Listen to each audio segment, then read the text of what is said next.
തൃശൂരിൽ 6 മാസമായി പൈപ്പ് പൊട്ടി വെള്ളം പാഴാകുന്നു. ജില്ലാ കളക്ടർ അടക്കം സംസ്ഥാനത്തിന്റെ ഭരണചക്രം തിരിക്കുന്നവർ യാത്ര ചെയ്യുന്ന തൃശൂർ കാഞ്ഞാണി പാതയിലാണ് വെള്ളം പാഴാകുന്നത്. അധികൃതർ കണ്ടഭാവം നടിക്കാത്തതോടെ ദിനംപ്രതി നഷ്ടമാകുന്നത് ആയിരക്കണക്കിന് ലിറ്റർ വെള്ളമാണ്.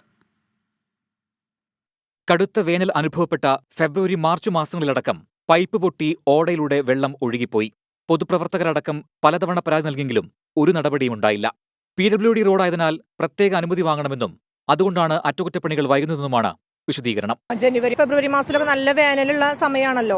ആ സമയത്തൊക്കെ നന്നായി വെള്ളം ഇതിൽ പാടായി പോവാണ്. നമ്മൾ എത്ര അധികൃതരെ അറിയിച്ചിട്ടും ഒരു നടപടിയും ഉണ്ടായിട്ടില്ല. എല്ലാം പരാതി കൊടുത്തിട്ടും ഇതുവരെ വാട്ടർ അതോറിറ്റിയുടെ ഭാഗത്തുനിന്നും ഒരു നടപടിയും അവരെടുക്കാൻ സാധിച്ചിട്ടില്ല. എന്തെങ്കിലും ഒരു നടപടി ഞങ്ങൾക്ക് ഉടൻ തന്നെ വേണം. ഇല്ലെങ്കിൽ ഞങ്ങൾ ഇതിനും വലിയ സമര നടപടികളുമായി ഞങ്ങൾ മുന്നോട്ട് പോകുന്നത്. കുടിവെള്ളം പാഴായിട്ടും നടപടിയുണ്ടാകാത്തതിൽ പ്രതിഷേധവുമായി കോൺഗ്രസും രംഗത്തെത്തി. ഡിവിഷണൽ കൗൺസിലർ, വാട്ടർ അതോറിറ്റി എഞ്ചിനീയർമാർ നിരന്തരമായി വിഷയം അറിയിച്ചു. അപ്പോൾ PWD റോഡിന് അനുമതി വേണമെന്ന് പറഞ്ഞു. PWD ഉദ്യോഗസ്ഥന്മാരെ കണ്ടു. കോർപ്പറേഷൻ മുഖേന അറിയിപ്പ് കൊടുത്തു. കഴിഞ്ഞ 6 മാസക്കാലമായി നിരന്തരമായി ഒരു വിഷയം ഉന്നയിച്ചിട്ടും ഇവിടെയുള്ള പ്രദേശവാസികൾ പോലും നിരവധി തവണ നേരിട്ട് കംപ്ലയിന്റ് നൽകിയിട്ട് പോലും ഇടപെടാതെ അനങ്ങാപ്പാറ നയവുമായി വാട്ടർ അതോറിറ്റി മുന്നോട്ട് പോയാണ്. പ്രശ്നപരിഹാരമുണ്ടായില്ലെങ്കിൽ വരും ദിവസങ്ങളിലും ശക്തമായ സമരവുമായി രംഗത്തിറങ്ങുമെന്നാണ് കോൺഗ്രസ് വ്യക്തമാക്കിയിരിക്കുന്നത്. 24 തൃശൂർ.